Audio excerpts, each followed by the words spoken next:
Welcome to First Answers. This is episode 1 in the series, A Parent's Guide to Gender Identity. The remarkable increase lately in gender-related problems tells us that we should be searching for a better way to help our children. This episode introduces a rationale for parents to learn more in order to promote healthy development in their children. Visit firstanswers.com to find more about the podcast and tons of resources for families and relationships. I have been a teacher and a clinician regarding children and families for over 4 decades. And during that period of time, it's been possible for me to see changes in our society and changes in families and how families adapt to or fail to adapt to the changes that in the social world. And so one of the reasons for starting the podcast series that I've done for the last 2 or 3 years was to see if I could acquaint listeners with the idea that we might need to adapt some in order to be more successful with 21st century children. And the reason for this is because in my clinical practice, I could tell that many of the types of challenges that children faced were not expected by parents, and in fact, a lot of them were surprised. Some of these a few years ago were how frequently children got involved with chemicals and pornography and some form of antisocial sort of thought process. If you have been someone who honored me with your attention, you will know that I have developed a series about parent leadership and other topics which I thought were relevant. One, my favorite, had to do with lost wisdom and the idea that in yesteryear there were some things that parents and people generally lived by that had been lost in the years that intervened between then and now, and we might find them useful. So I titled the podcast Do What Matters Most because I thought that would stimulate at least thought about things that are important to us as parents, our children, our families, and so on. Then we changed the name to First Answers because we wanted to emphasize the fact that there are things that parents nowadays should pursue in order to prepare themselves to be successful parents. This is the first episode in a series called A Parent's Guide to Gender Identity, because gender identity, as you may know or appreciate, has become a much greater issue for parents because children are showing up and with questions about their own gender identity, and some are going through a process of examining themselves, and in some parts of our country without parents ever knowing that it's going on. Then I have spent some time in my clinical practice with parents of children who thought they had same-sex attraction and who were transgender. And then I've had a very personal and intimate acquaintance with these people who are making adjustments to love their children, but to also raise legitimate questions about why their kids feel that or make decisions in their own lives quite often that are permanent decisions. So the title of this first episode is this: You Can Influence Your Children's Gender. And that is because, with the exception of what we bring from our own parents, parenthood nowadays can be a vast unknown because we might have seen some examples, which if they're good examples is a great blessing. But if we go into parenthood without any experience with our own children, we're still novices. And it is a gift that each parent has a chance to learn new things along with their own children some of the time.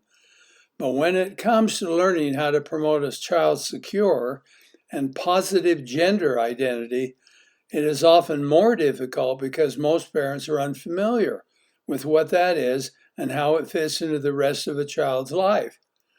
Now, we know the basics like male and female, and we might even know that families are to socialize children into one gender or the other.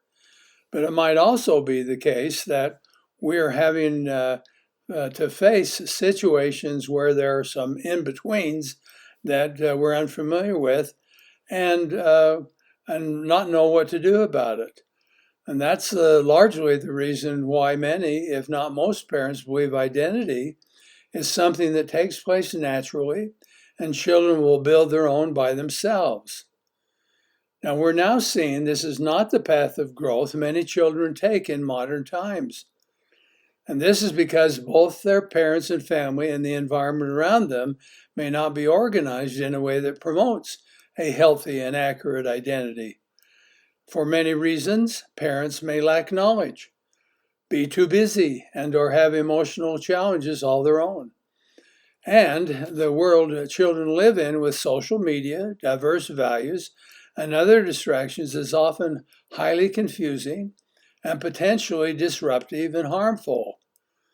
All this at the same time we are learning that missing a secure identity and positive character can be sufficient to distort a person's life over a long period, whether or as an adult as a child.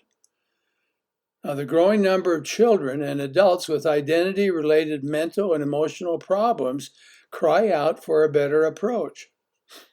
In 1978, when his famous book, The Road Less Traveled, was published, the author M. Scott Peck described how it was very clear that all humans are developing and changing. Then he asked this question: what are we developing to? And although that's surprising and very surprising to others, he answered his own question by telling us that all humans were growing to be like God. It's easy to see why he thought that. As children grow, they usually become better, more mature, and more capable. They learn and they recognize there are some ways of living that are better than others. The mental skills and knowledge base are more advanced. And if you observe this growth to something better and more complex, you too would think that children's growth had a goal.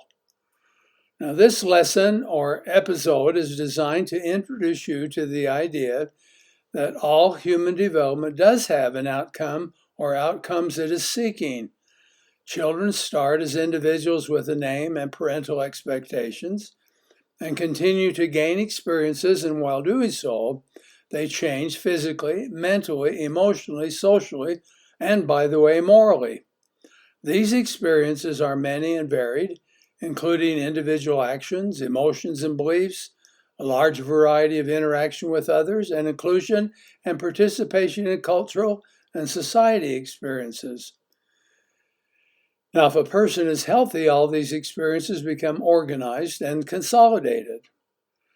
Now, the idea of interest to us, because in our communication with parents, that is my communication with parents and families I have worked with, we have learned something we think is remarkable. Now, while parents may not use the word or even detail what they hope for, it is clear that parents believe their children are growing towards some very important destination. It might be to become like God, a great athlete, a scholar, or so on. Also, almost all parents, they are helping their children with some future outcome. They could not name these outcomes as identity or character. We are more likely to say that we want our child to become the best person she can be, or to be good and get along with others, or to use his talents fully. To find out where you are, ask yourself these questions and then answer them. Do you have any outcome or a thing, something you desire for each of your children? Or do you just enjoy watching them grow up? Are you confident about promoting your children's identities because you know exactly how to do that? Or I have laid out a plan, this is you, I've laid out a plan for what I want and hope my children will become, and I am working toward that. Or do you believe that a child's identity unfolds naturally and without much attention from you? I have come to believe that promoting identity formation is often let out of the parental knowledge or parental toolbox. Most parenting programs are about discipline, how to communicate, child management, and so forth. The body of knowledge about these topics is enormous. But as I have proposed earlier, this area of scientific study has too little focus on the role parents have in the formation of children's identity, especially gender identity. And then if you were a clinician, for example, and you saw a child who didn't have a healthy sense of identity, or where there was identity diffusion, where gender is concerned, you'd be very interested in acquiring information or knowledge about how to promote gender formation. In our world today, there's much greater concern about the processes which bring about identity because there's widespread awakening that many of our children are not reaching desirable outcomes. Think about individuals who are addicted, individuals whose life view is as a victim, individuals who are so depressed and anxious that the quality of what life could be is not available to them. A certain percent of our children experience what is known as gender dysphoria, which is a psychiatric term describing worries and concerns and confusion about one's gender identity. For many years, many have thought that children accumulate knowledge about themselves on their own, and then after enough is acquired, it is organized into categories or concepts which become a person's identity. In that era, a common metaphor for identity is like a jigsaw puzzle that is in a box, and at first it is known as a puzzle. But when the pieces are put together, they form a unified concept, which might be a landscape or a picture, a Christmas scene, for example. The box of puzzle pieces that started out as pieces or as a puzzle now have a different and more stable identity. But when hearing this metaphor, many parents did not remember that someone had to put the puzzle pieces together in order for an identity to emerge, and some of these people are parents. Why promoting identity should be a part of every parent's toolkit? Well, why are we concerned enough to prepare this podcast about how identity is formed and what parents might do to promote it successfully? Well, there's a very straightforward answer. There is abundant practical evidence that people of any age tend to act consistent with what they believe to be true about themselves. When a person is not sure or confident about herself, then it is reasonable to conclude he or she would be more vulnerable to external influence, indecisive, and quite frustrated, by the way. One's identity appears to be what parents and people believe exert the greatest influence over his or her child's life. Further, one very clear definition of happiness and satisfaction is when the positive inner qualities of one's internal life matches what exists externally with his or her experiences in the environment around them. Now, please remember this remarkable idea. If you know that children develop and change over time, you can influence healthy development.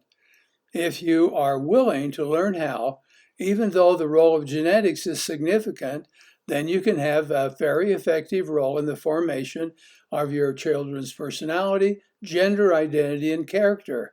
There are limits or ceilings to that, but research is very clear. Children are vulnerable to influence by parents if the parents start early and know how to do it. Well, why should we be concerned? I've asked this question several times. We are confronted by many forms of evidence that identity-related problems are expanding in our society. And because of this, it is bubbling up into our awareness that something is seriously wrong, and our children, or many of our children, are at greater risk. If the development of identity is frustrated enough, people will live without a secure, valid, and accurate identity and will be faced with confusion and potential problems all of their life. Now, what is it, the gender identity we're describing? What am I trying to describe when I talk about gender identity? Well, since this training program is for parents, I want to be very clear about a definition of gender identity. All parents, in my experience, want their children to have a gender identity that matches their sex, that is coherent and organized, and which leads to their children to a productive life of success and happiness as a heterosexual. Now, we know that other people may have different definitions of a gender identity, and frankly, I respect that. I've spent time with people who are struggling with same-sex attraction and transgender individuals. I love and I have huge respect and a lot of empathy for them. But because this training program is for parents, I'm committed to the definition because it is what every parent desires. Well, why should it matter?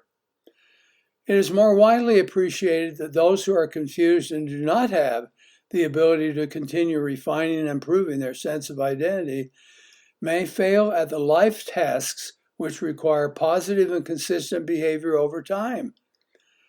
There are several problems when children do not have a healthy sense of identity, including gender identity.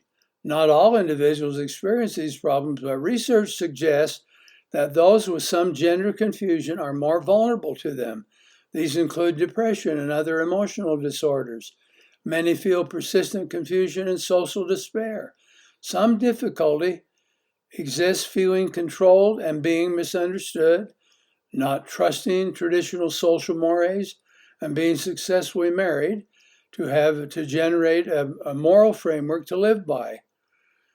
Now, this is interesting to me and sad in some ways because such individuals struggle with themselves and themselves into relation to people in society.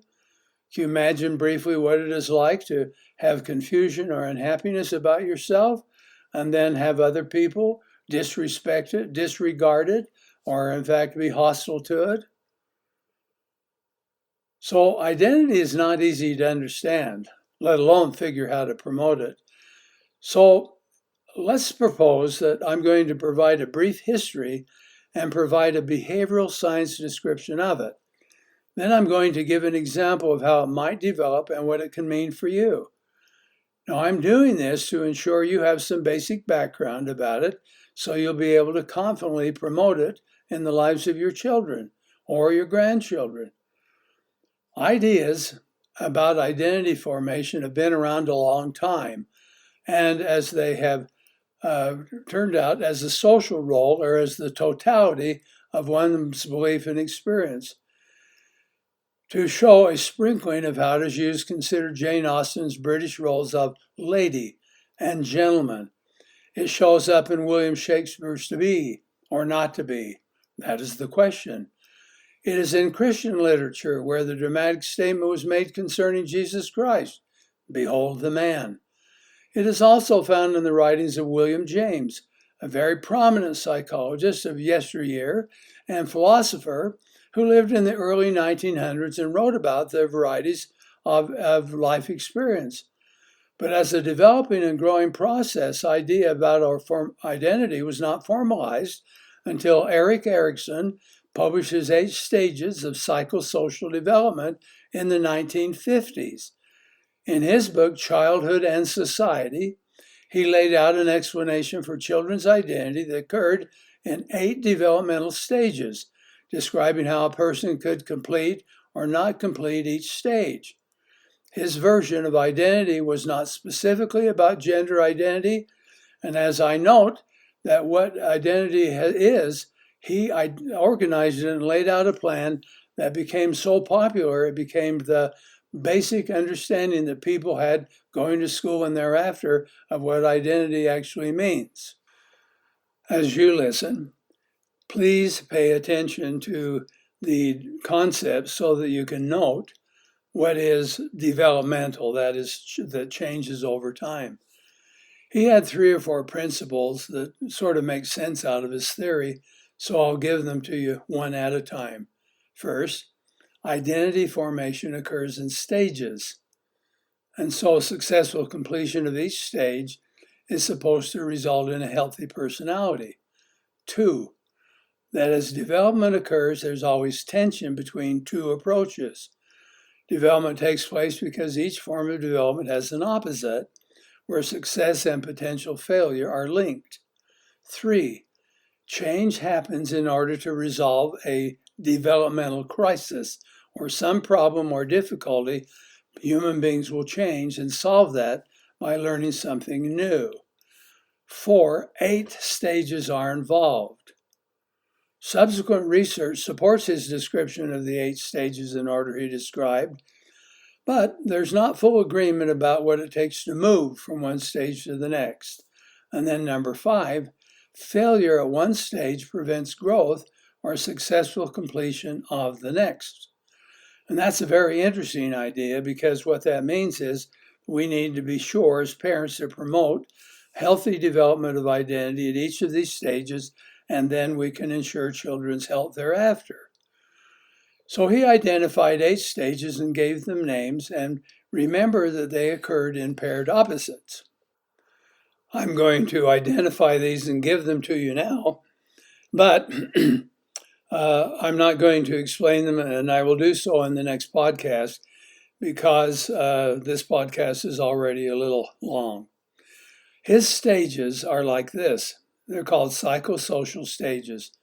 First, from birth to 2, trust versus mistrust. Second, autonomy versus shame. Third, initiative versus guilt. Industry versus inferiority. Identity versus diffusion. Intimacy versus isolation. Generativity versus stagnation. And ego integrity versus despair. Now, these all have clear and understandable interpretations, and so I'll give them in the next podcast.